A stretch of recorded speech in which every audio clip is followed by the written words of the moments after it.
Hello and welcome. This is Jill bringing you a new episode of the Homeopathic Compendium podcast series. In each podcast you can listen to a short reading taken from the 6 volumes of the Homeopathic Compendium by David Little. The selected topics are designed to be interesting, informative and thought-provoking. Each one is just a brief glimpse of important themes that are discussed at much greater length in the compendium. To all our listeners, whether you are a student, a home prescriber, or an experienced professional, we hope you enjoy these readings and find new ideas and inspiration for your practice of homeopathy. In this podcast, we are continuing our study of constitution with an introduction to the 4 classic temperaments. Hippocrates classified individuals into 4 archetypal groups and their mixtures based on similar anatomy, physiology, psychology, and predispositions to disease. He called these 4 constitutions the Choleric, Phlegmatic, Sanguine and Melancholic temperaments. This is Compendium Talks episode 9, Constitution and the 4 Temperaments. The readings from Volume 5, Chapter 1, Constitutional Medicine. Physiognomy. The term physiognomy is derived from the Greek word physiognomoni, physis, nature, and nomon, an interpreter, which means an interpreter of nature. The art of interpreting nature is based on the principles of similar correspondences and the as-if method. Physiognomy is a science of judging character from the appearance of an individual. It uses outer observable phenomena as a mirror to understand the inner essence or nature of a person. In the classical Greek system, the human constitution is linked symbolically to the 4 physical homeomeres: earth, water, fire, and air. Ether is spiritual in nature and related to the psyche. On this basis, the human genus is classified into 4 major and 12 mixed temperaments. A homeopathic physiognomist interprets the signs of the natural temperament to assess heredity, character, structure, sensitivity, predispositions, miasms, and diathesis. This offers insight into the makeup of the congenital constitution and temperament, and its tendencies towards particular signs, befallments, and symptoms. The makeup of the mind and body is based on a single blueprint that manifests in the nature, quality, and activities of the entire organism. This constitutes the genotype of the patient, which conditions all the individual's reactions. Words like the organism, constitution, and temperament are synonyms for a whole which is greater than the sum of its parts. For thousands of years, healers have noticed a connection between certain morphological structures and character traits. In homeopathy, this methodology is used to assess the patient's signs and symptoms, as well as to find similar homeopathic remedies. The 4 cardinal temperaments. Each of the 4 temperaments has a predominance of one of the 4 humours that affects the state of their constitution and disposition. Each of these constituents has its own predisposition and reacts to the environment in a particular way. The choleric temperament has a predominance of the bilious humour that gives them a warm, dry, lean, rectangular or square body, tight muscles and connective tissue, yellowish colouring, and a tendency to be irritable, angry, and impatient.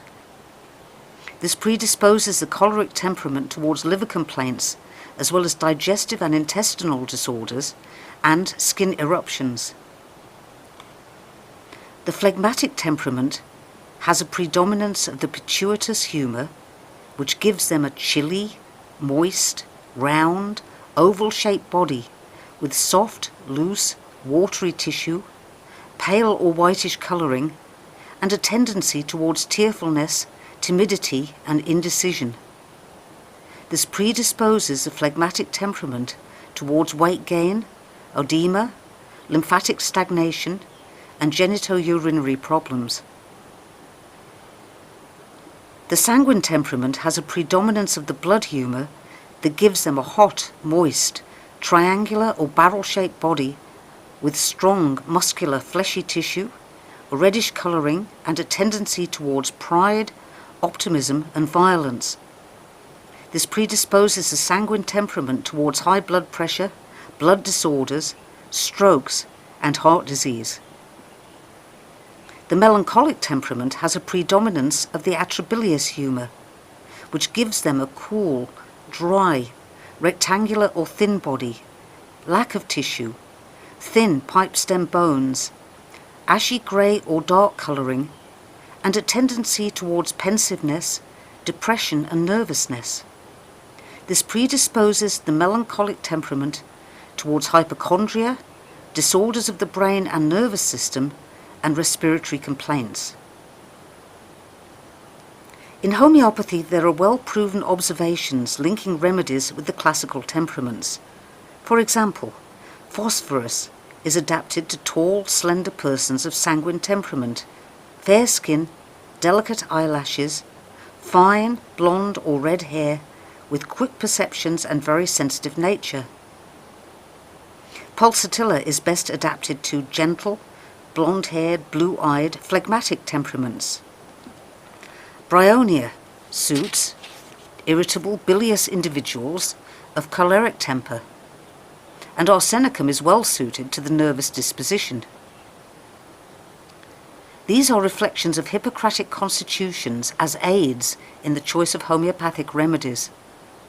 This method has its roots in Pythagoras, its trunk in Hippocrates, its branches in Paracelsus, and its fruit in Hahnemann. Many practitioners do not understand the vast historical foundation on which the organon is based. Homeopaths should become familiar with medical history if they wish to understand the complete picture. The 12 mixed temperaments. The 4 major constitutions are the choleric, phlegmatic, sanguine and melancholic or nervous temperament. There are 12 temperaments that are mixtures of the 4 major types. These are the cholerophlegmatic, the sanguinophlegmatic, the nervophlegmatic, the phlegmocholeric, the sanguinocholeric, the nervocholeric, the cholerosanguine, the phlegmosanguine, and the nervosanguine, the choleronervous, phlegmonervous, and sanguinonervous. Each of these temperaments represents a natural grouping of constitutional types that have similar mental and physical qualities. They reflect 2 elemental patterns rather than 1. A cholerosanguine is predominantly a hot and moist sanguine temperament, but also demonstrates secondary symptoms of the dry and hot choleric temperament. The combination of 2 hot elements intensifies the internal heat of the individual, while the presence of moisture and dryness is balancing. Each innate constitutional temperament has its own unique reactions to stimuli. For this reason, the same pathogen will affect the 4 temperaments and their 12 mixtures in a different manner. For example, the phlegmatic temperament, water, wet and cold, and the melancholic temperament, air, cool and dry, are usually aggravated by cold, while the choleric temperament, earth, dry and warm, and sanguine temperament, fire, hot and moist, are usually ameliorated by cold. When this is not the case, the symptoms become more striking, exceptional, unusual, and odd. The effects of environmental factors are modified by each of the 4 major biological types. A very weak constitution may have the symptoms of 3 or 4 temperaments. Such a constitution is often disturbed by multiple causes, including miasms and other chronic inherited and acquired diatheses. Where more than 2 temperaments are involved in the constitution, the individual suffers from very complex states of disease. If you see more than one clear picture in the temperament, it may be a complex state that can include innate, temporary and or acquired temperaments. Hippocratic terms in everyday life. The archetypal images of the Hippocratic temperaments and humours are still in common use even in the modern English language. For instance, the word temperamental still means to be very sensitive or overly emotional. At the same time, to be in good or bad humour denotes a happy or distressed state of mind. A person may also be full of humour or humourless depending on the nature of their personality. Somebody may be referred to as being in a dark mood or to be melancholic when he or she is depressed.